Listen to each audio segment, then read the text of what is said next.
We cut back over to the quarters that Uhura shared with the 2 infected crew members.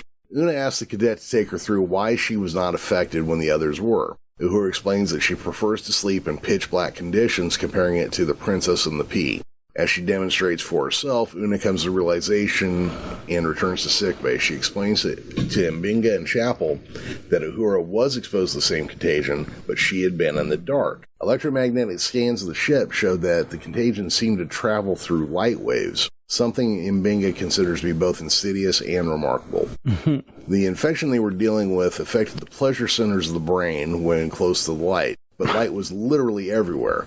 Una suggests shutting down the lights all over the ship, but Chapel points out that sickbay was full of light addicts. Una wonders if it would be too intrusive to sedate them all, but given the alternatives, Mbinga was forced to concede on the point.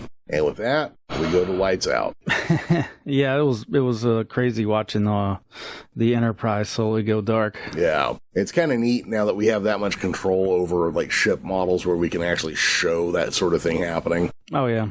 Whereas before we just kind of had like areas painted that were made to look like windows.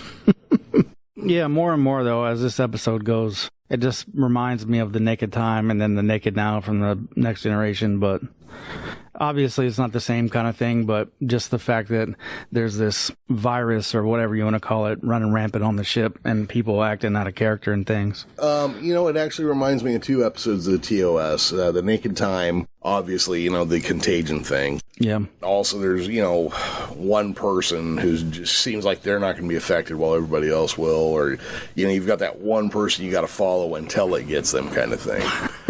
But there was also an episode, and I can't remember what it was. Was it Galileo 7 or one of the ones where Sulu is stranded on a planet, and if night falls, it's going to get so cold that they'll freeze to death. So they're trying to figure out a way to get the crew back up before everybody freezes to death, but there's like ion interference or some truck problem, So it kind of feels like 2 of those things put together to me.